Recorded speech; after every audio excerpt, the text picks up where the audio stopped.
Are we good if I start? I know this is like old home week, but are we good if I start? Can I get a couple of nods? Okay. Yes. So It is old home week, yes. it is old home week, and that's really what the whole goal is with this program. Some of you I know because I have seen you on many of our History at Home programs that we started doing when the world shut down back in early April. We started them. We actually did a count of it last week, and we have done 38 virtual programs, and we've had, with you guys today, we've crossed the 1,500 mark of number of people who have joined us online, which is pretty incredible. So Wow. yeah, very excited about that. What I decided to do was to create a program where it's hosted by Donato, because he basically is related to everybody in Montclair if they're not part of the family that we're talking about tonight. And so what I wanted to do was have an opportunity for people just to chat together, learn a little bit about the history. I know I was lucky enough when we did the oral history project last year to interview Naomi Brandon, and that was a pure delight. Thoroughly enjoyed that.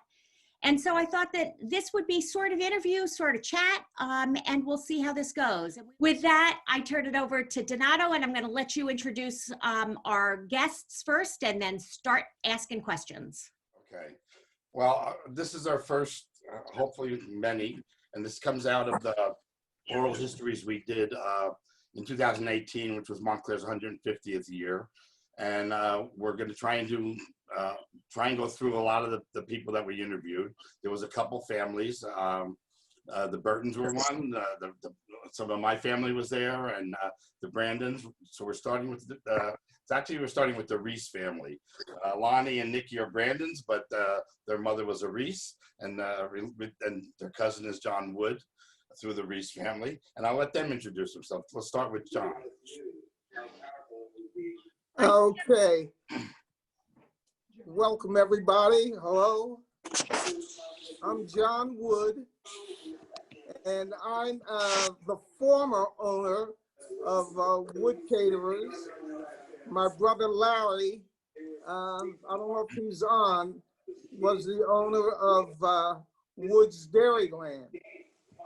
And I've been a Montclair resident all of my life up until 5 years ago, and then I moved here to Bloomfield. But I'm a next door neighbor. I live right off of Watchung Avenue, so I'm very close by. Okay, Nikki, introduce yourself. Good evening, everyone. My name is actually Yolanda Brandon, but everyone calls me Nikki, so I answer to that too. I'm a third generation Montclair native. I'm a fifth generation Montclair resident. I'm a 1987 graduate of Montclair High School. I work at Montclair State University, so Montclair is very close to my heart, as you can see, and I'm very happy to be here this evening. And Lonnie, most of you probably recognize Lonnie. Hello, good evening, everyone. And I am Lonnie Brandon. I'm a 1968 graduate of Montclair High School, and I lived in Montclair most of my adult life. I worked for the township, but right now, and for the last 3 years, I've been living full-time in Atlantic City. So, I don't believe that you're not still here. Well, before the pandemic, I was there every 10 days. So yeah, that's true.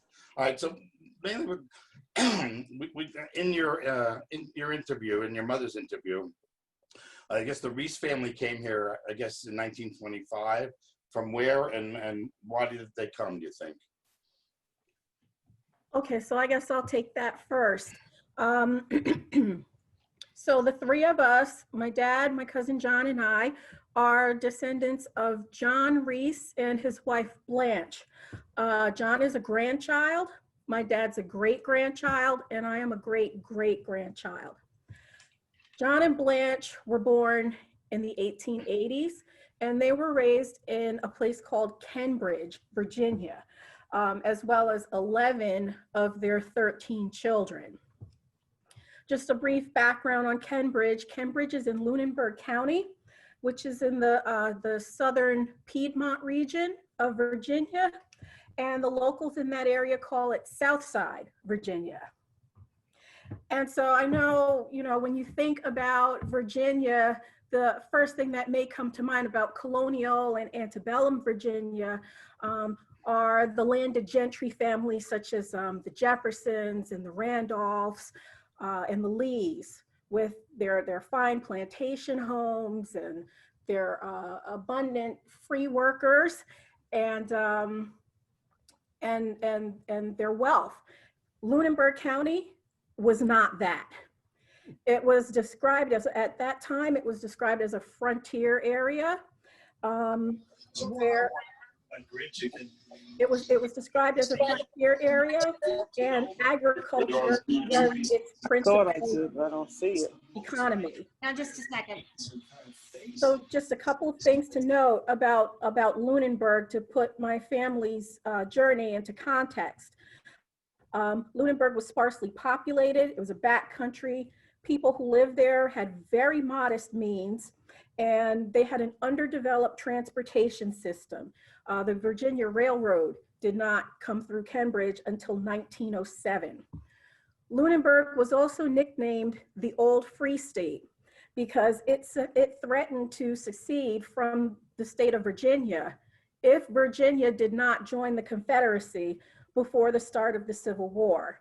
And there was a quote I came across about Lunenburg County that says, the spirit of colonial times lingered longest there after Yorktown, and the spirit of antebellum lingered there longest after Appomattox.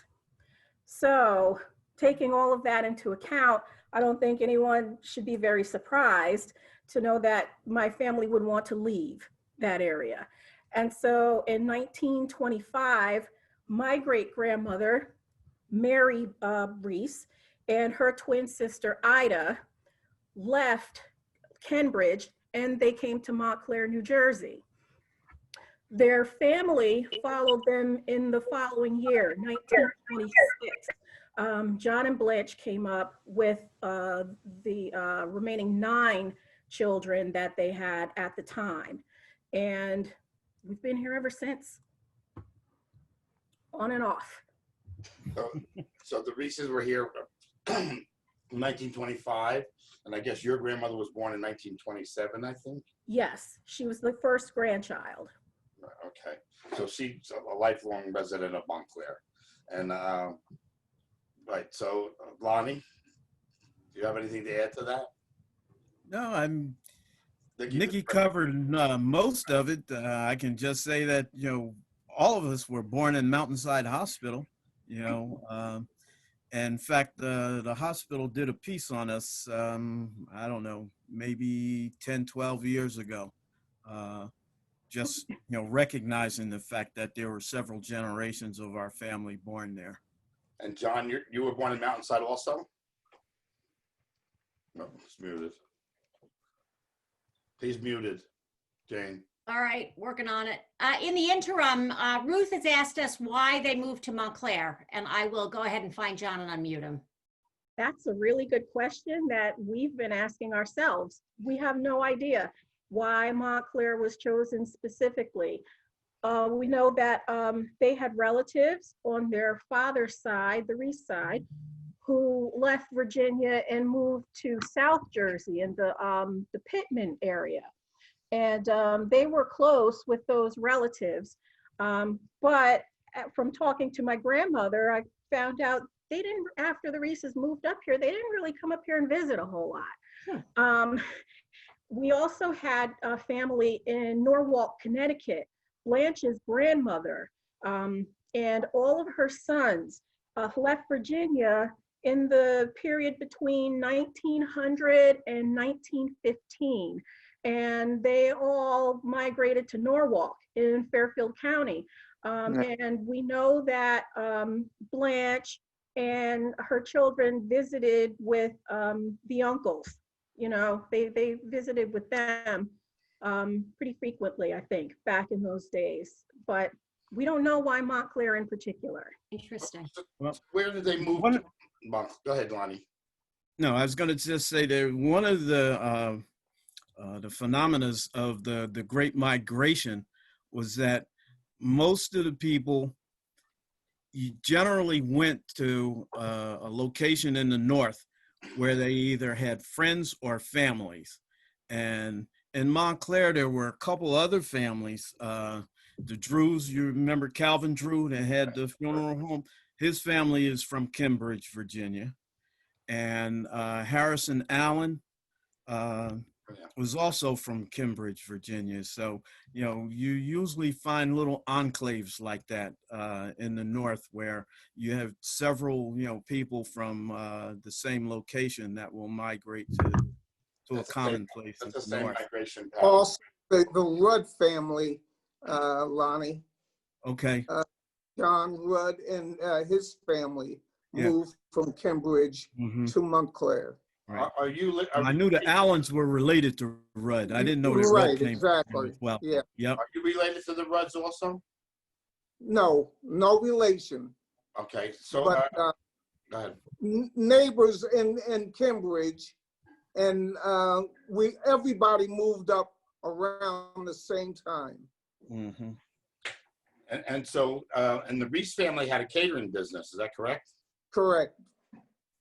Now, who was that? Your uncle, and then everybody. My uncle, Harry Reese, started the catering business out of his home and did extremely well up until the time of his death.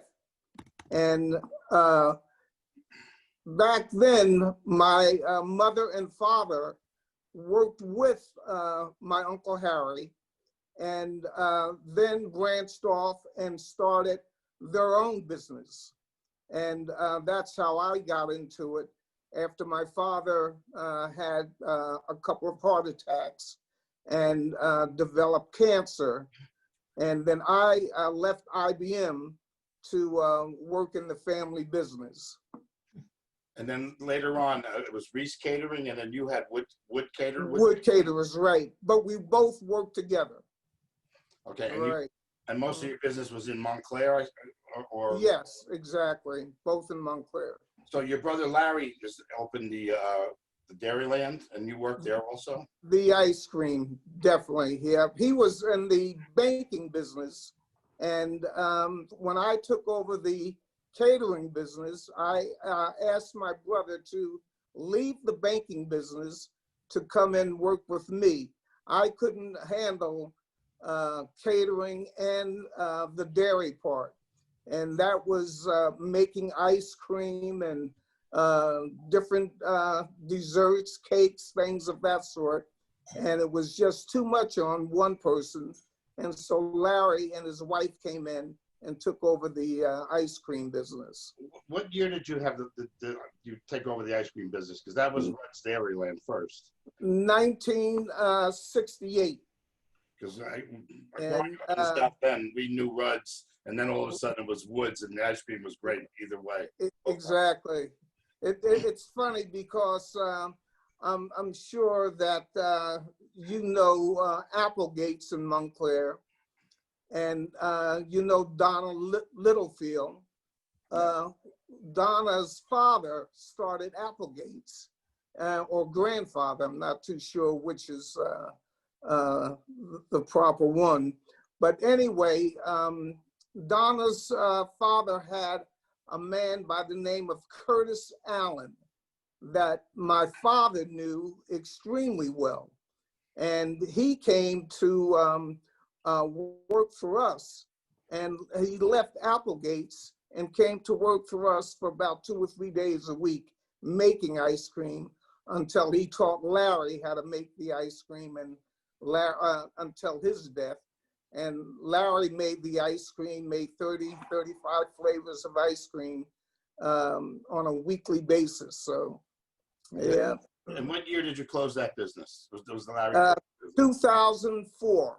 Yeah, it was a great. I mean, we would go there often. And I Yeah. played in Nishiwayne Playground when I was young, And then we would go to Rudd's and then to Woods after that. So Correct. everybody in the South End knew Woods Dairyland. It's great. So, what do you? A couple of different generations. You're a little older than Lonnie and I, John, and then Lonnie, and then Nikki.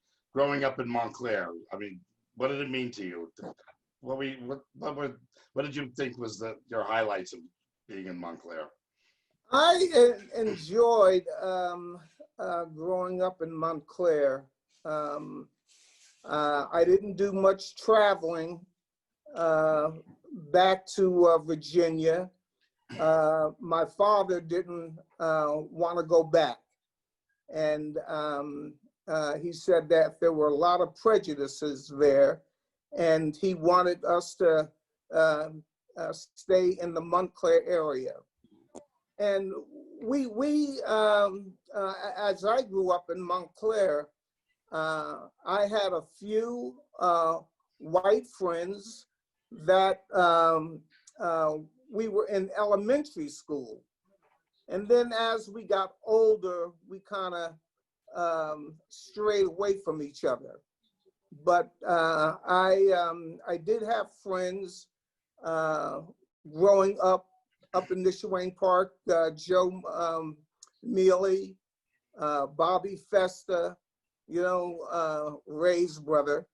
And so we had a lot of friends, and I enjoyed playing ball with them at a young age. And then as we got older in the high school, we kind of strayed away from each other. How about for you, Lonnie, in your era?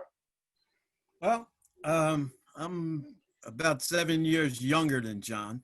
And I grew up in the 60s, and well, by the time the 70s hit, I was 20 years old, so I won't say I grew up anymore, but I went to Hillside School, for 10 years. And Hillside was always an integrated school. So I had lots of friends who were, African-American and white friends. And like John said, I think it's a great place to grow up. I really, formed some friendships there that are still in effect today. I have many, many friends today. And in fact, during this pandemic, that's my favorite pastime, is getting on the telephone and calling people, just to check and see how folks are making out. But Montclair was a great place for me. And then I was fortunate enough to work there for the township for 33 years. So it's been very good to me. And Nikki? So I did come up in the 70s and the 80s. When I started going to school in Montclair, I guess it was around the time that busing was put into place. And so I think I went to more schools in Montclair than anyone else I know. I think I was the experimental child, as the oldest. And so, I went to the Grove Street School. I went to Watchung. I was at Bradford. And then I went to Mount Hebron and Montclair High.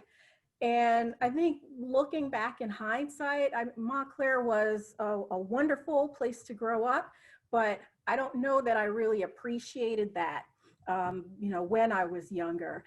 It wasn't until I went to college. I went to college out of state in a southern area. And it was a real eye-opener for me, because the experience I had living there for 4 years was nothing like Montclair. And as I've gotten older, I've come to see that more and more, that Montclair is truly a unique place. We used to, when we were kids, my cousins would come over, and even though we had a general geographic area that we had to stay in, I don't think our parents really knew where we were any of the time. Bloomfield Avenue was pretty much our center of orbit, and I personally used to like to walk out to Bloomfield Avenue. I lived on Claremont Avenue for the first half of my childhood, and then I was on North Fullerton. And I would walk out to Bloomfield Avenue. I loved going to the Crazy Rhythms record shop. And then there was Blimpie across the street. We used to love to go there and have lunch all the time. There was, I don't know what you would call it, but Donnie, you know it. It's Cohen's that was up in the next block from Crazy Rhythms. Yeah. I used to love to go there and buy magazines and, you know, just kind of, and we would just walk up and down Bloomfield Avenue. And so it was a great place to live. Everybody knew each other, and it was just a different time, I think. But also, I know I grew up mostly in the South End for a good part of my life anyway. And there was a big mix of everybody, you know, kind of growing up. But it wasn't until I got on the fire department later that I was hearing stories how people, you know, more about the discrimination. I knew that there were certain areas you couldn't move to, even the Italians at that point. And I know the African Americans couldn't move much further north for a while. But I know we didn't really feel it, but I you know, and being on the fire department with John Sterling and Donald Philpott, they would say to us that they didn't feel like they were allowed in the Claridge Theater, a lot of stores on Bloomfield Avenue. Did you feel that? Any of you feel that discrimination at that time? I don't know that I felt that I wasn't allowed to go anywhere, but I know, like, my personal experience at Montclair High School in the 80s was that even though it was very integrated, but there was still a definite separation between the races. And I mean, I'm not going to say that I recall a lot of tensions there. There may have been one or two, but those were anomalies. But there was that definite separation. And it's interesting to me because I have first cousins who are basically a generation behind me. The oldest of them is 13 younger or 14 years younger than I am. And excuse me, they went through the Montclair Public Schools and Montclair High School, and their experience seemed a lot different to me than just from looking on the outside. They had a much more integrated group of friends. Most people I knew were friends with people outside of their races, but the really strong relationships and that mixing, like, in my opinion, really wasn't as strong back in 83 through 87 when I was there, and their experience seemed a lot different to me. Lonnie, you were there in '68 when there was some trouble in the high school. Did you Yeah. feel any of that, and what were your thoughts on that? Well, actually, there was no real trouble in the high school. The stuff that you're talking about occurred after I graduated. I graduated in June of '68, and the unrest that you're referring to took place in the next school year, in September and October.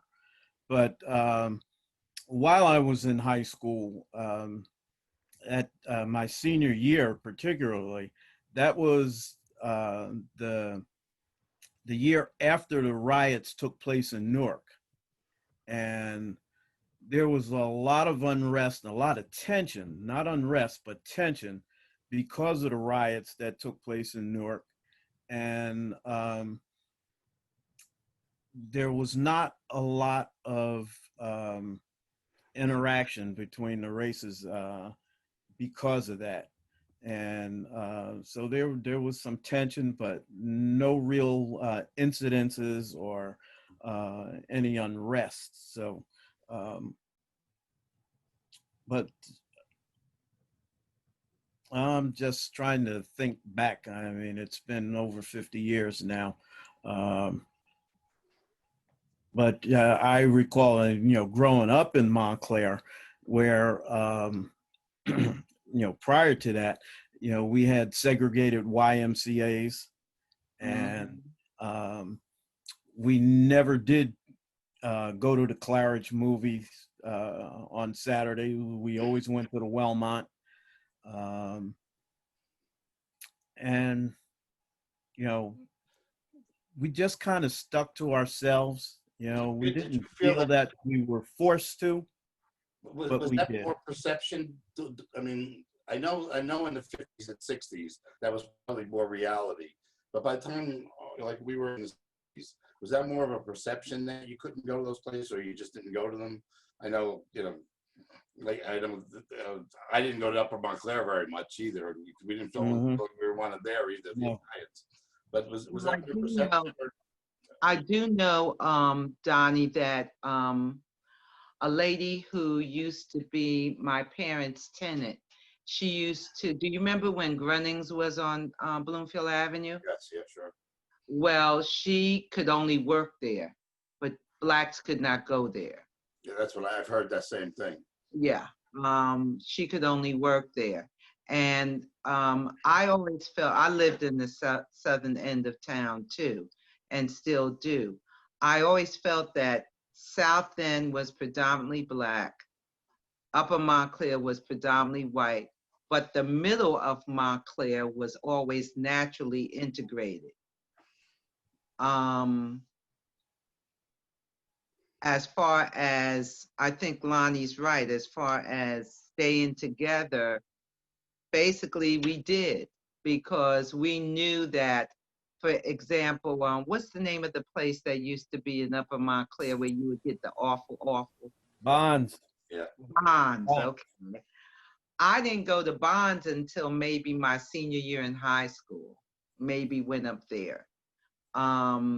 It was that perception, but also knowing that you were not going to be treated the same as you would in Upper Montclair as you would, in the southern end of town or in the middle of town. Yeah. Now, you mentioned Bonds, Anita. Mhm. I recall in high school, we would go up to Bonds for awfuls, but Mhm. we were not allowed to sit in our cars after we purchased them in the Right. parking lot. There you go. And we were always run out of there. Ralph Ellis, who was a police officer, he worked that detail a lot in the evenings. And I remember later on in life, I confronted him about running us out of there. And of course, he told me he was just following orders. But no, we could not sit in our cars there. And then going back to what you were talking about, during it was 68, 69, we walked out. We established a Black Student Union at Montclair High School. And we walked out because the administration was trying to, our teacher who was our advisor, Mrs. Henningberg, they tried to remove her, or were going to remove her from being the advisor. Therefore, if you didn't have an advisor, you couldn't have a club. Am I correct, Lonnie? Yes, you are. The only thing that I would say is that the BSU actually started in the spring of 1968. Yes. Because we started it before I graduated. That's right. That's the Black right. Student Union, right? The Black Student. Absolutely. And we walked out, and we had, there were friends of ours who were white who walked out with us also. And we sat in the amphitheater, if you remember. We were there for hours. We ate our lunch, and near the end of the day, we heard that the administration, the BSU, I guess you would say the advisory board, the guys who were ahead of that, they came out and told us that the administration put Mrs. Henningberg back into the advisory role. At that time, I remember that all the news channels were parked down on on Park Street. It became a big news item on the news at night. Okay, so I want to get to something that being from Montclair and being on the board, that a lot of people are not from Montclair. A lot of people have they can't seem to understand how much football meant, sports, but mostly football meant from the 1940s through the 1980s, I guess. Can we talk a little bit about that?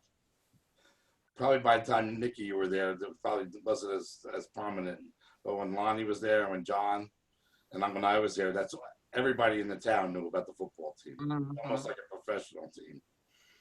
We started out 59, 60, and 61. And actually, we lost one game during those 3 years. And what happened, Butch put in his nephew in Nutley, trying to think of the back. He played for the Philadelphia Eagles. Ben Hawkins. Benny Hawkins, yeah. Right, intercepted a pass. We were getting ready to score. This is in 1960. We were getting ready to score, and Ben Hawkins intercepted the ball and went 100 yards on us. But we lost that one game. I love playing football in Montclair. I'll tell you, I had a situation with Clary. Clary was one of the coaches in the state, one of the best coaches in the state. But I had a situation with him as a sophomore. And I remember we played Irvington, and I scored 5 touchdowns in that one game.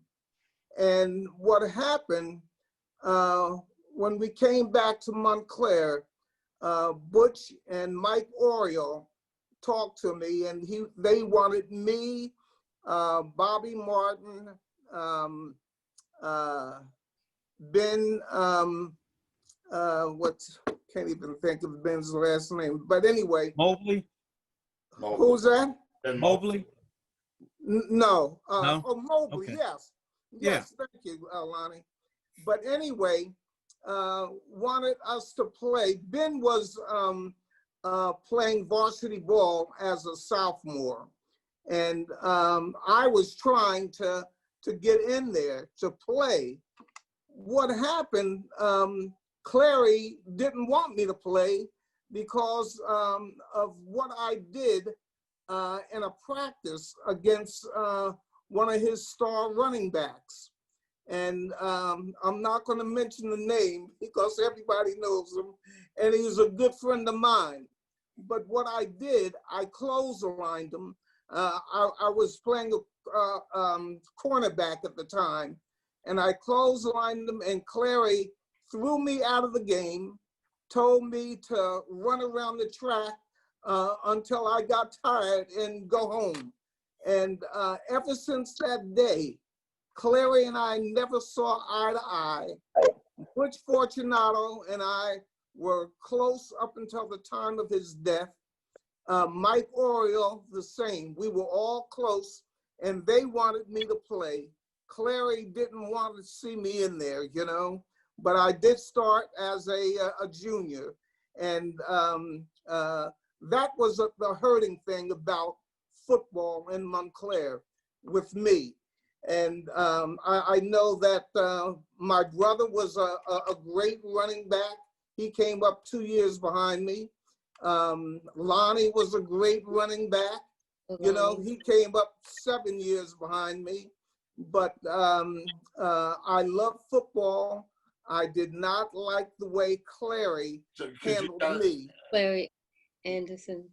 Lonnie, can you explain it, like what it meant to the town? I mean, for those of you that were here, it was almost like we were looking at pros. Like, as you can see, when they mentioned the names, Lonnie and I knew names from 7 or 8 years ahead of us, because you knew them because they were like the giants to us. That's how, Right. how important they were. Absolutely. And, everything shut down on Saturday afternoons in Montclair, back in those days. I mean, it was not uncommon for us to have 8 to 10,000 people at a high school football game on Saturday afternoon. Everybody was there. And, that was one of the things when, I aspired to, watching my older cousins and some other people from the community I knew who were, a little bit older than me who played football. I just wanted to be just like them, For most of the town, it was the number one topic of conversation for over 30 years. Oh, yeah. We were considered like the best team in the state. Mm-hmm. Larry Anderson still has probably the best record ever. Lonnie, I'd like to, something that I read and I didn't know about, when you went to Wagner, what you did there with the racial incidents you had there.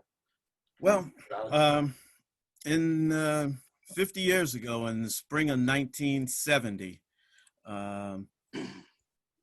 as a student there, I was a sophomore, and our Black student organization, which was called Black Concern, we had petitioned the administration for Black instructors,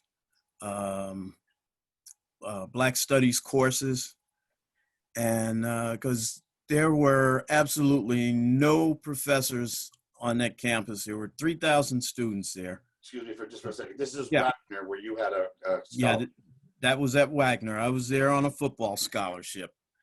And we did not get any satisfaction from the administration after we submitted our request to them. And basically, we just wanted increased minority enrollment, Black studies courses, and some professors. And they refused to talk to us. So me and I guess there were probably a total of about 50 other students, Black and Puerto Rican. We took over the main administration building to get their attention. And we occupied that building for about 4 days. And we ended up coming out just before they had a huge weekend scheduled there. And so they promised that they would meet with us. And we ultimately ended up not having that meeting. We went and sat in the office of the dean of the college because we wanted an audience with the president, and he would not meet with us. So we ended up getting expelled. And ended up the whole summer of 1970 in federal court. And they actually overturned the expulsions, and Wagner had to re-enroll us. But that's a short version of what happened. I'm going to jump in for just a second. I believe there's a note in the chat room to John, and it says, and I don't know who this is. I'm assuming it's a Mr. Farrington. Is that correct? It says, when Christina and I got married 28 years ago, we were flat broke. For years, Mr. John Wood took me on every catering job he had, cook, waiter, bartender, etc., to put some money in my pocket. We will never forget that act of kindness. All love to you forever, Mr. Wood. Thank you. And I'll tell you that not only happened to one person, it happened to quite a few people that would always come down to our business. And I know that my brother and I, over the 36 plus years that we were there, hired so many high school and college students. And we were happy to put them to work. Yep. Nice note. Something else I'd like to talk about. You mentioned it before, Lonnie, about the Black YMCA and the Park Street YMCA. That was kind of important in your life, I know, and yours also, John and Nikki. I don't know. Yeah, it was a big deal for me. In fact, John's older brother, Eddie, taught me to swim at the YMCA on Washington Street. He was my day camp counselor in 1958. So, but that was a very focal point in the Black community, was the Washington Street YMCA. Our whole social life, evolved around that building and the programs in it. And also, in your mother's with her interview, she was talking about the YWCA which is now the Crane House, but is on Glenridge Avenue. I guess she was heavily involved there also, right? Yeah, no, actually, she spent most of her time at the YMCA because they always had dances on Friday and Saturday nights. So she was there a lot for those dances on Friday and Saturday nights.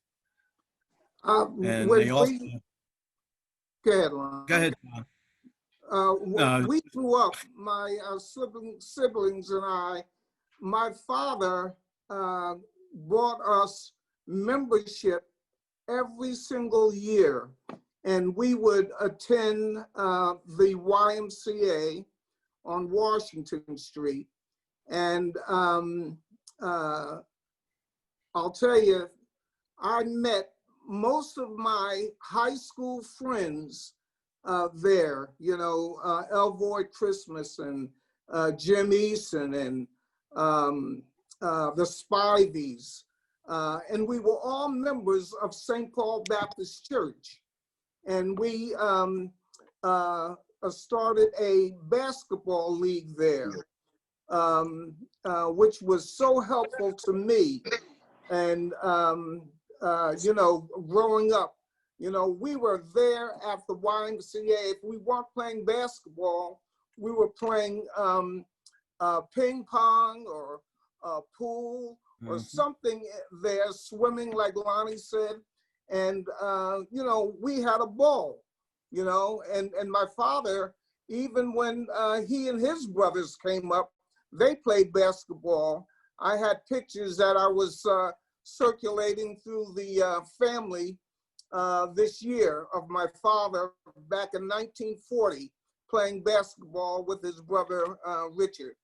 So, the Y meant so much to me and my family. And how did everybody feel when they tore it down for the school? Cry, hurt. Well, Yeah. yeah. I mean, there was a lot of sentimental attachment to the building because the programs had changed before it was torn down. And, so they pretty much integrated the two Ys prior to that building on Washington Street being demolished. So, Right.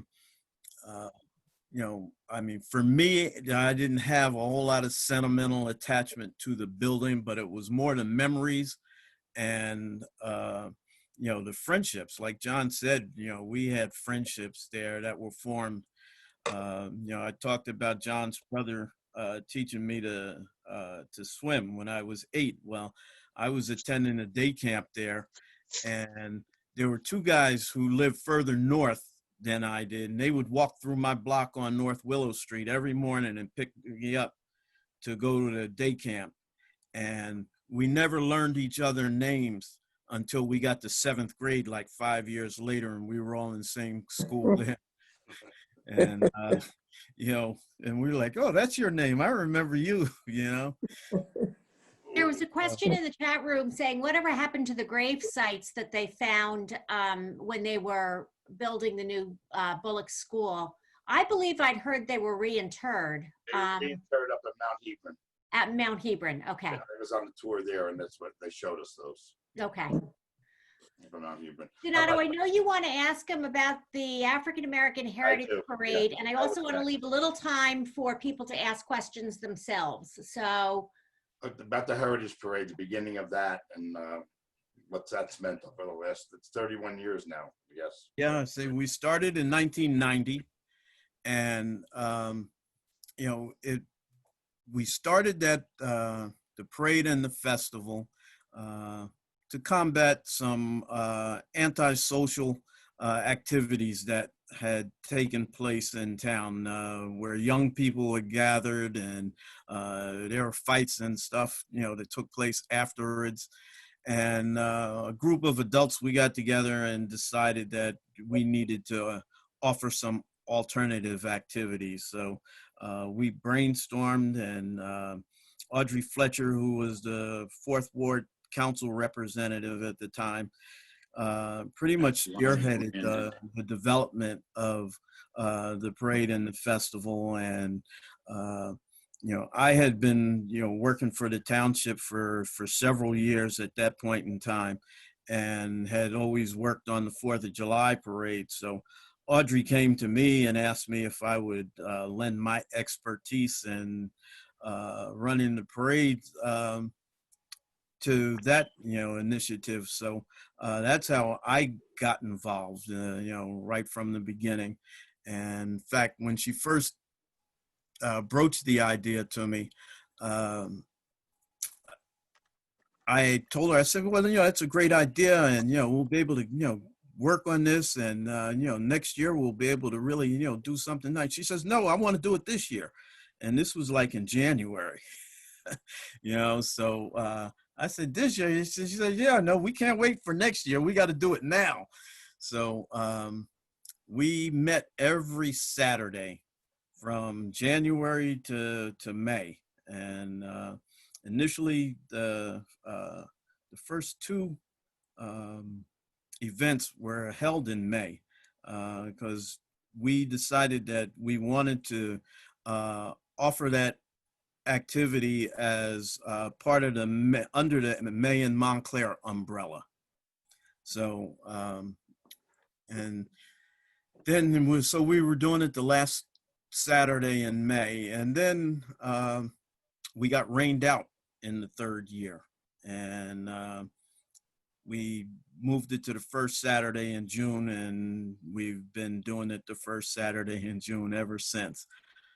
But that's how we got started. And we always selected two grand marshals, a male and a female, and we wanted to honor the seniors in the community.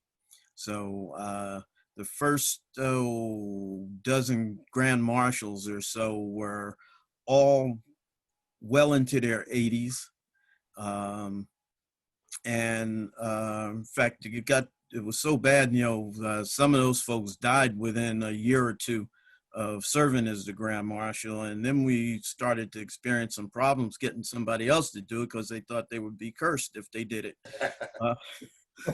And I mean, a couple of people said, no, I'm not doing that. We don't last long afterwards. So, but it's something that has really taken on a life of its own, and been a very, important part of the community. It's a great event. I can, If you haven't gone yet, you haven't seen it, it's a great event still. right. I can thank Lonnie and his group there for honoring me back in 2014 as an ambassador. Wasn't a grand marshal, but I was an ambassador, and I enjoyed being that. And that meant an awful lot to me, for being honored. John, you have a shout out from Elaine Fiveland, who says, class of 61, just like you, best class ever, fellow classmate here, and Wood Catering did my wedding in 1970. Boy, I'm getting a lot of shout outs today. You are getting a lot of shout outs, a lot of love here. Right. Well, that's great. So That's you want to great. open up some questions, Jane? Absolutely. If you want to unmute yourself to ask a question, you're welcome to do that, or you can put it in the chat room. If you have anything you'd like to speak to or shout out and send John more love, you can do that too. So I know Clarence Jackson has something to say. What was that, Donnie? I said, I know Clarence Jackson has something to say. Oh, Doesn't he always? Yes. Oh. Well, the only thing I wanted to say to Lonnie was, recall the experiment with the it. Oh, the it. Yeah. Oh, the it. That was big fun. You know, we had every I guess it was Friday nights, Saturday nights, but That's how I do it. yeah, it's what's I can't remember the name of the church now on the corner of the Crescent. First Congregational next to the Yeah, library. on the Crescent and South Fullerton. But we were there every weekend, you know, and we had great times there. You were hippies at that point. No, I was never a hippie. Well, they used to have the candles in the Chianti bottles, and they had like some folk singers, and then I guess they changed the music up because it ran there for a couple of years. It was really a nice. I was looking at girls, Donnie. I didn't pay any attention to the. I have to say, it seemed like a good thing at the time. But Donnie, the thing that I have not been able to confirm was that, you know, K.O. the barber, Yes. K.O. used to tell us the story that when he was growing up, that the African Americans could not cross Elm Street. Could not cross Elm Street? Or? Yeah, the cops would pick you up if they caught you on the other side of Elm Street, unless you were going to work for a white family. There's a lot of history. There's actually, if anybody wants to look, there's a 1947, I think, civil rights audit done by the federal government, which I find very interesting. It talks about discrimination in Montclair. It seems like Montclair was pretty progressive, the government, for going back 100 years. The businesses, not so much, and maybe the police, fire department, not so much. But go ahead. Carmen, do you want to say something? Okay. There's a Nikki, you have anything to add? We haven't let you talk for a while. Nikki was suffering from allergies. She may have muted herself and be in the midst of a coughing fit. No, I'm here. I'm actually answering questions in the chat. Okay. Couple of other chats comments. Leanne D'Andrea says, I was in the first girls track team in Montclair with Jean Henningberg as our coach. I left the area for good in 1974. Well, thank you for coming back to this tonight. Wondered if the team continued. Hi, Lonnie. My dad was commissioner of parks and public property for a while. Mr. D, Grove Street Playground. I played with some of you there. Hi, Lonnie. Love to you. Yeah, they even had. Hello, Leanne. I saw you when you first logged on, and I was not going to sign off without acknowledging you being here. And then we have another one from Jackie and Perry. Not Montclair natives, but we moved here in 1965. Perry came to work for Parks and Recs as activities director. Knows John, Lonnie, and Donnie for many years. Someone mentioned Elvoy Christmas lived right next door to him. I did. I mentioned Elvoy's name. Yeah. Yeah. Hello, Perry and Jackie. Nikki, I have a question for you. You seem to be the family Yes, Lonnie. Can genealogist. you hear me? Hi, Lonnie. Hi, Jackie. How are you? How are you? I'm great. I'm There great. you are, Jackie. Hi. You see Perry right here? I see him. Perry, you gotta move over a little bit. Hi, Perry. How are you? You know, Good. How There are you you? go. Good. I'm great. I'm great. I'm doing well. Yeah, I worked You with always Perry for did. 30 years. Yeah. we're Yeah. losing the voice. We're losing the voice on this. So. I remember you working for the PRC. There he is. There we see it. Lonnie, Yes, sir. you don't have to serve me. I remember when you worked for PRC. Do you remember that? Oh, yeah. Yeah. That's how I live now. On my pension. Yes, I remember it very well. And I remember you. I remember when I first started working there back in the 60s when I was still in high school. Oh, yes. On the tennis courts. Yep. Down in Nishwayne Park. Mount Sinai, Nishwayne. Was Perry your boss Okay. then, Lonnie? Excuse me? Was Perry your boss then? Yes. Yeah, The Perry voice- was yeah, the voice- he was an activities director at that time, but yeah, he was He used to come down every day to make sure I came to work on time and that I was doing what I was supposed to do. You always did. Yeah. How's Anyone Yeah, else back have in anything those they'd like days, to jump in? Johnny. Oh, I was just going to say, back in those days, we used to have to paint the lines on the tennis courts every day.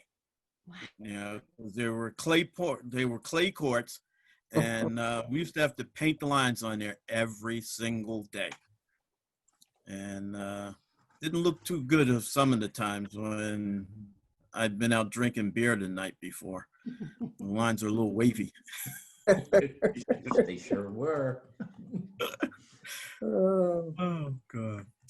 So Jane, you had asked me, you were going to ask me something about the. Yeah, I was just curious, when your mom, or not your mom, but when your great grandparent, when the twins moved up here back in 1925, do you know what they did?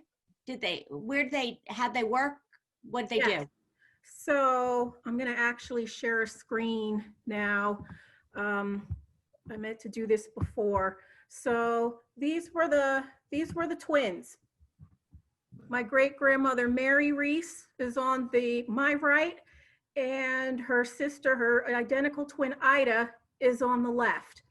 And they came up to Montclair in 1925 from Virginia. And when they got here, they rented rooms.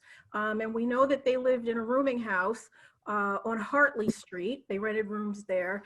And they worked as domestics. They cooked and they cleaned in people's homes. And when the rest of the family came up and joined them, these were their parents, John and Blanche Reese. And these were the 13 siblings. Wow. And when they came up to join the female twins, they all worked in some kind of domestic capacity. My great-great-grandfather, John Reese, worked as a gardener at homes on Upper Mountain Avenue. My Uncle Herman and my Aunt Lucy, they actually worked in the same home at 159 Upper Mountain Avenue for a family named Clark. And in fact, my Aunt Lucy, she raised the Clark's daughter. And after Mrs. Clark died, Aunt Lucy moved in with Mrs. Clark's daughter. By that time, she was married and had her own family in Essex Fells, and she was living with them. Other members of the family also worked in domestic capacities within town.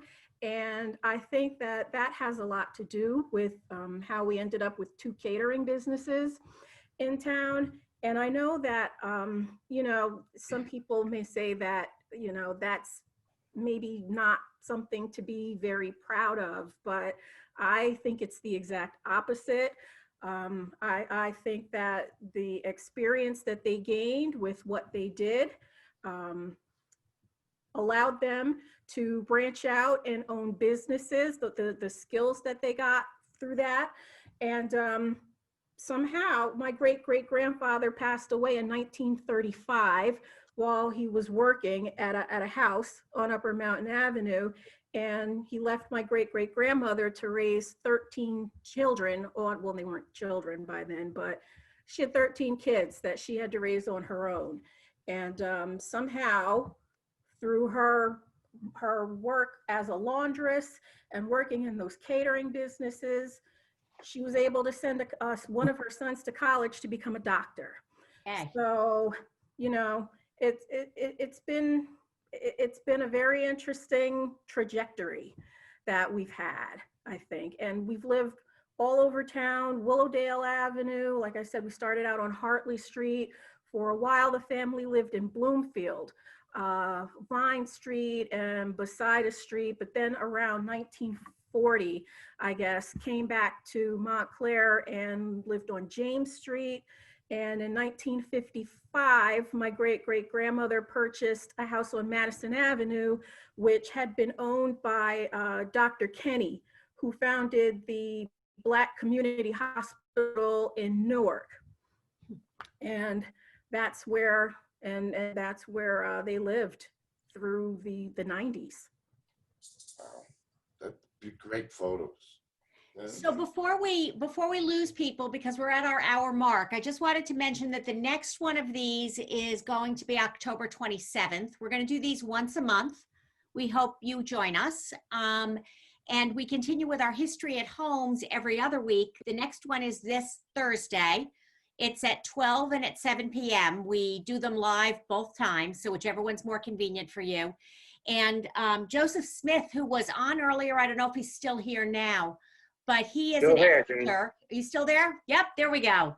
He is an actor, and he does historic interpretations, and he actually goes out and researches everybody and then figures out what they are and who they are, and then puts it into a show that he takes out to different places. And so what we're going to do with him on Thursday is kind of find out how he does all that, how he actually becomes these other people. And so hope you join us for that. It should be fun. Just go on our website. If you don't get my emails, go on our website, click on the link, and you can join us. It's free. So hope to see you all. I am not going to cut this off because I know everybody wants to chat. So I will just let you guys chat away until we're done. Just a couple of comments. Let me just see if there are anything. Thank you for sharing the stories. Lots of love, great photos. Thank you. Very interesting stories from Montclair's past. So thank you all. Thank you, Donato, for leading it. Also, you have stuff, I guess, on your YouTube channel. Yes. A lot of these events and videos are on there, and there's some really interesting ones. There's one in particular that I think is great. Is Alice Huey, right? Yes. Yeah, Betty Holloway did a program 2 weeks ago on Alice Huey Foster, whose family came up, was one of really the earliest Black families to move up as part of the Great Migration back in the 1880s. And she's done so much research on it. And I still have not put up last week's presentation yet, but I hope to get it up by Thursday. So you can look at it after Thursday. She founded the YWCA. Yeah, she founded the YWCA. Such a fascinating story. She and her sister owned a house or owned a building on Bloomfield Avenue. Pretty incredible back in the early 1900s for two Black sisters to own a house or own a building. Pretty far west on Bloomfield Avenue. Yeah, so go and look at it. Okay. Yeah. Thank you. All right, thank you. Anybody wants to hang on and talk? Anybody who wants to hang on and talk is welcome. Hey, to. Donnie. Over now. Donnie. Yeah, I tuned in late, but obviously I talk to you every other day. But I want to say hi to Johnny Wood and Billy Wood, and say hi to Lonnie, of course, who's been honored with this stuff. Okay. How are you this evening? All right, how you doing, Lonnie? That's Harry. Good. I'm well. Good seeing you. Harry Murphy's my Irish cousin. Better than our family. So yeah.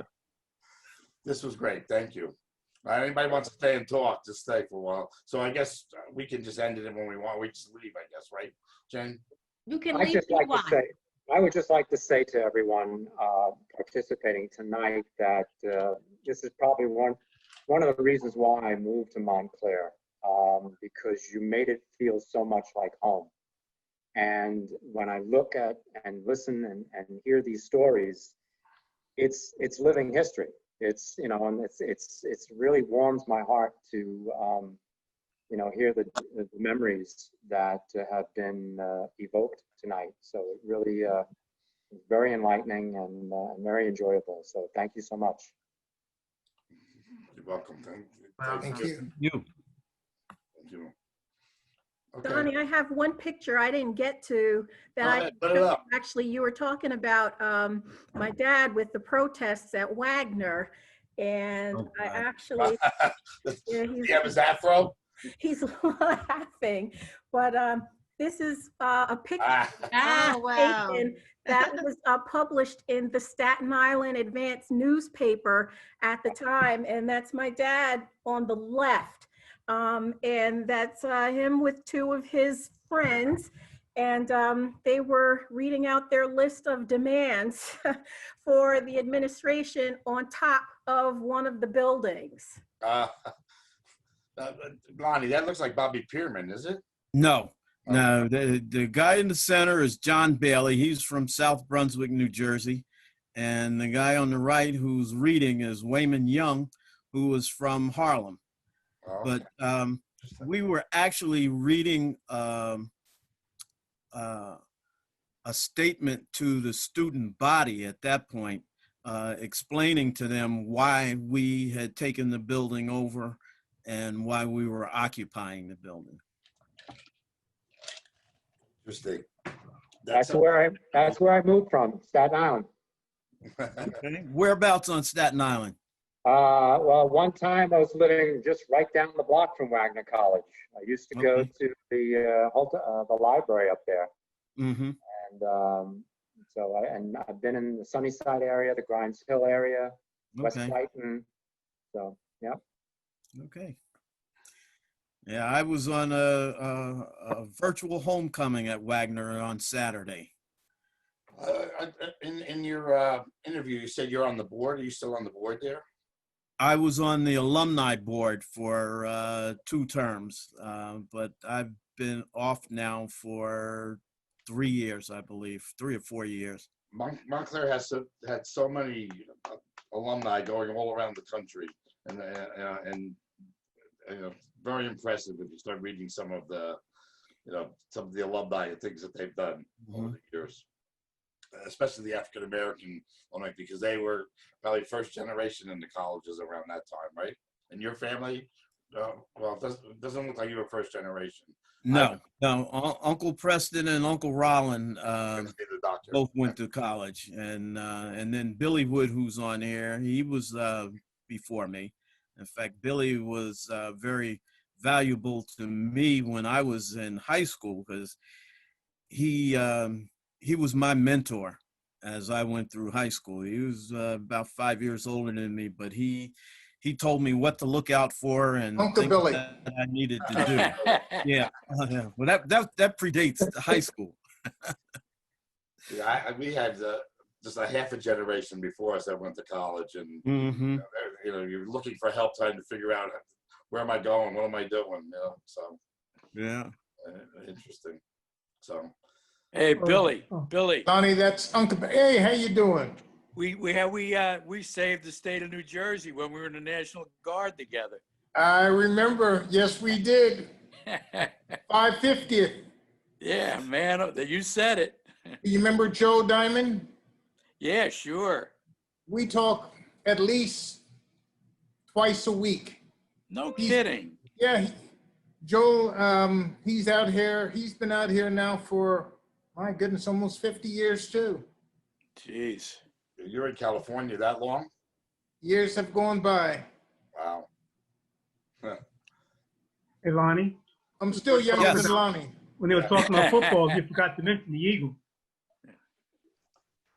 Oh, I didn't forget to mention the Eagles, but we were talking about high school and stuff. But the Eagles was very valuable to my generation, and because when Claude Jackson and Larry Richardson and those guys started that program, there was no Pop Warner football, available. So that was a great way for us to all get introduced to organized football, because prior to that, it was all done in the sandlots. Yeah. Where we met. Yeah. So Sharon, we'd like to do the Burton somewhere along in this series too. Well, we'll have to talk. We've got to get Ronnie, my mom, and everybody else, but we'll talk about it. Okay, sure. So, great to see everybody. It's really like old home week. You look great. It's so good to see you. Wish my mom could see you all. She'd be thrilled. Yeah. How's she doing, Sharon? She's doing well. Yeah, she's hanging good. in. Yeah. Good. Still Tell her I said hello. I Hello, certainly- Lincoln. No, I said hi to you. Who said that? I think it was Lonnie said hi. Lonnie. Good to see you, Lonnie. Hey, it's good to see you. Almost make me wish I went to Montclair rather than Finsbury. Yeah. Well, we'll get you some blue and white clothes, man. You'll fit in. I hear you. I would accept. And so, John, my cousin Andrea's on, and my uncle Buddy. I don't know if you see them. They live down. Well, they grew up with your kids, right? They certainly did. Yeah. Yep. Andrea, Christina, Billy, all of them. And you were my boss at the skating rink, Mr. What's that? You were my boss at the skating rink when I worked at the snack bar. That's right. That's Yeah. right. Yeah. We have great memories of the Woods family living up the street from us. Yes. Was he a good boss? Was a wonderful boss, and they had some good parties at their house. Keep talking. Yeah, Christina lived at, where are you, Christina? I'm right here. I don't need my face on there. Hello. Hi, Christina, Andrea. No, Mr. and Mrs. Hi, Michelle. Parents. Oh, Michelle, hey! How you doing? How are you? I'm great. I'm great. It was so good to see everybody. This was really nice. You guys did a great job. Absolutely. Thank you. Thank you. Buddy, how are you? It looks good. Great. For an old man. Good, good. You're looking well, man. He doesn't change. He looks the same. He doesn't age at all. Not at all. Dick Clark. Yeah, he's Dick Clark. You want to waste me? No, I got bum knees now. I can't run. Yeah, I just wanted to put a plug in for the Douglases who came to, well, actually, it was my great-grandparents that came to Montclair in the 1890s. And we've been here ever since. For the better part, we've been at 160 Lincoln Street, where I still am. That's amazing. How are you, doctor? Pardon? I said, how are you? Doing okay, hanging in there. Good, good. Dr. Douglas, your father was instrumental in integrating the hospitals too, correct? He did integrate the hospitals. Yep, yep.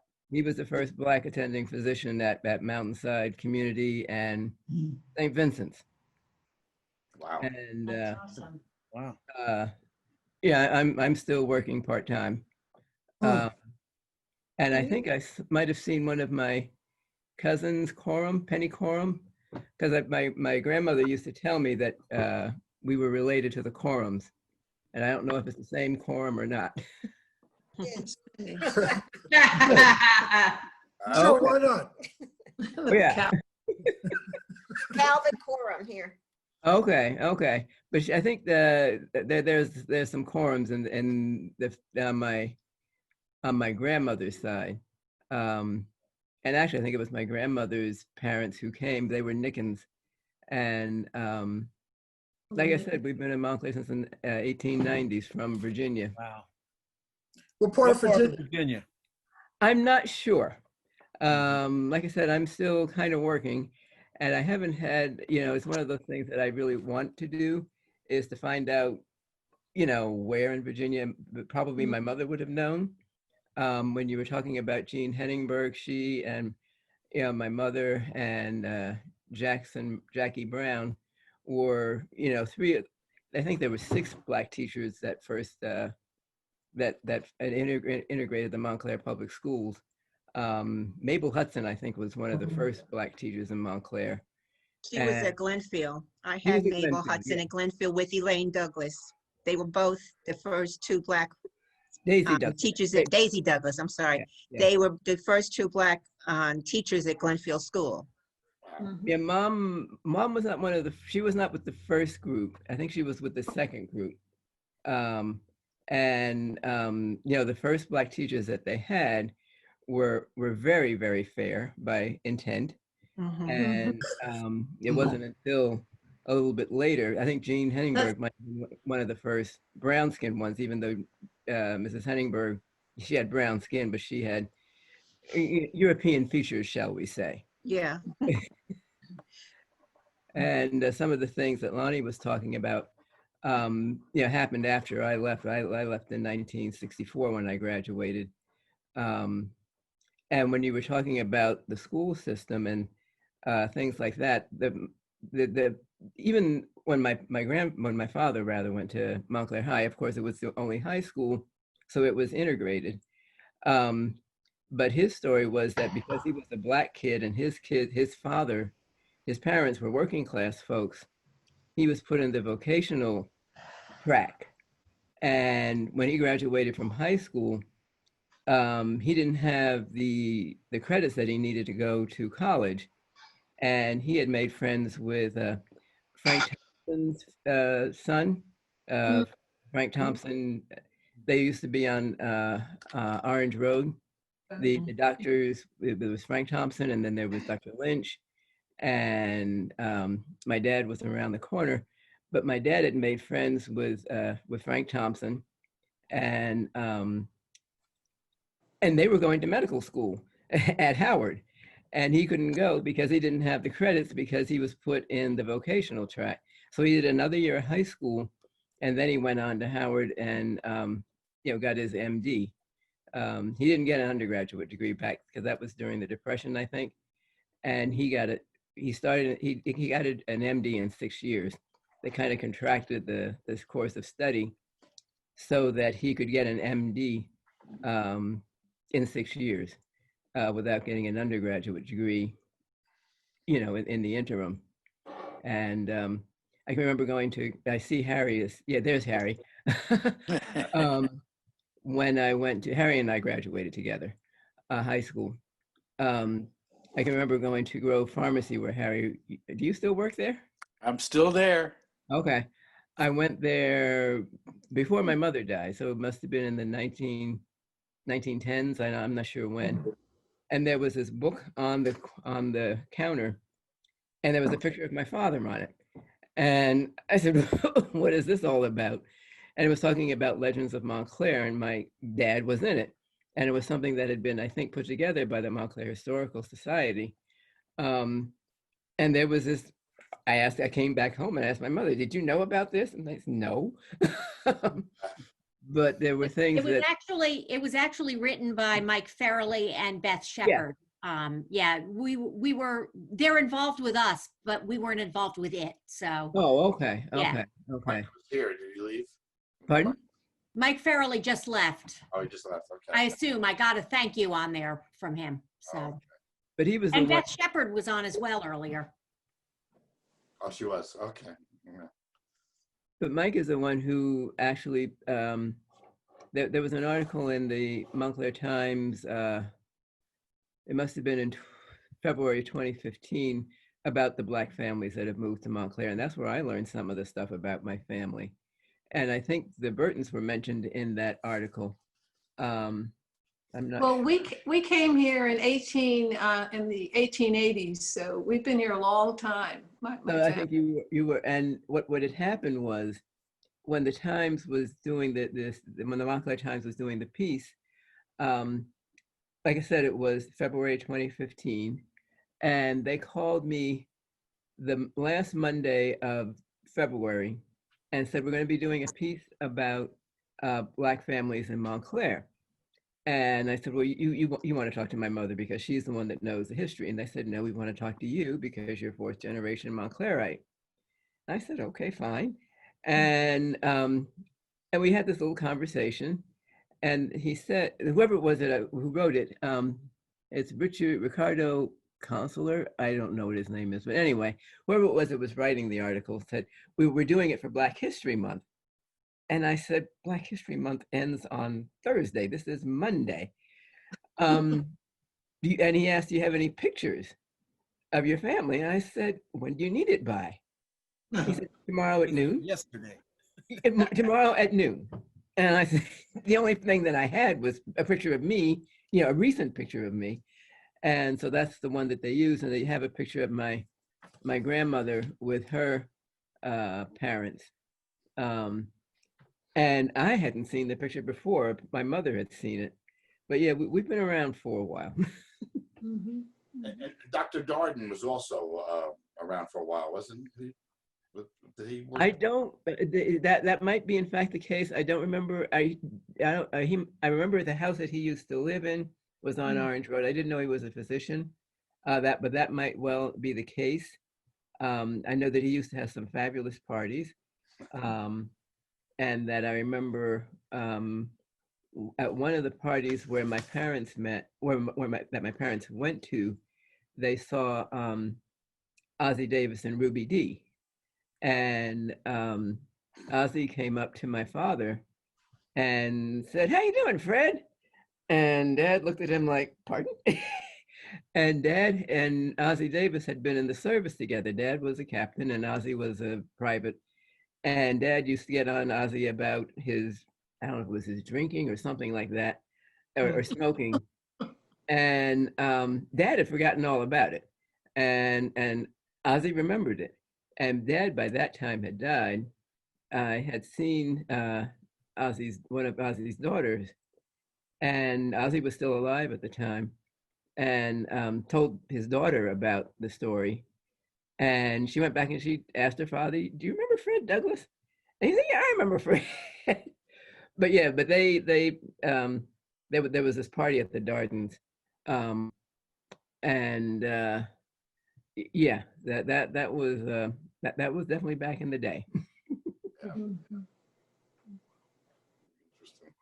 Very interesting. Donnie, you're one of the few people I know in Montclair who has a family that's bigger than mine. So what are your recollections or experiences in Montclair having a family so large and having that kind of network? It was great. Nikki, I think he makes a lot of them up. I don't think he does. They know them. Well, we all lived actually on the block from Draper Terrace to Cedar Avenue. There was 13 families living there when I was growing up in the 50s that were my cousins. So we had three family houses, and my grandmother had a 282 Orange Road. And I was born, when I was born, I was in 325, which was just past that. Just went where the gas station, now there's a bank there on the corner of Washington. I was in the next house. So we grew up in the South End, and just what you were talking about before, it struck a chord. We would just go to Nishawayne Playground. I was 7 years old, and we would just walk up there together, the whole group of us. Nobody knew where we were. We'd come back for lunch, go back again, sometimes go to Rudd's Dairy, and then go back and stay in the playground all day long.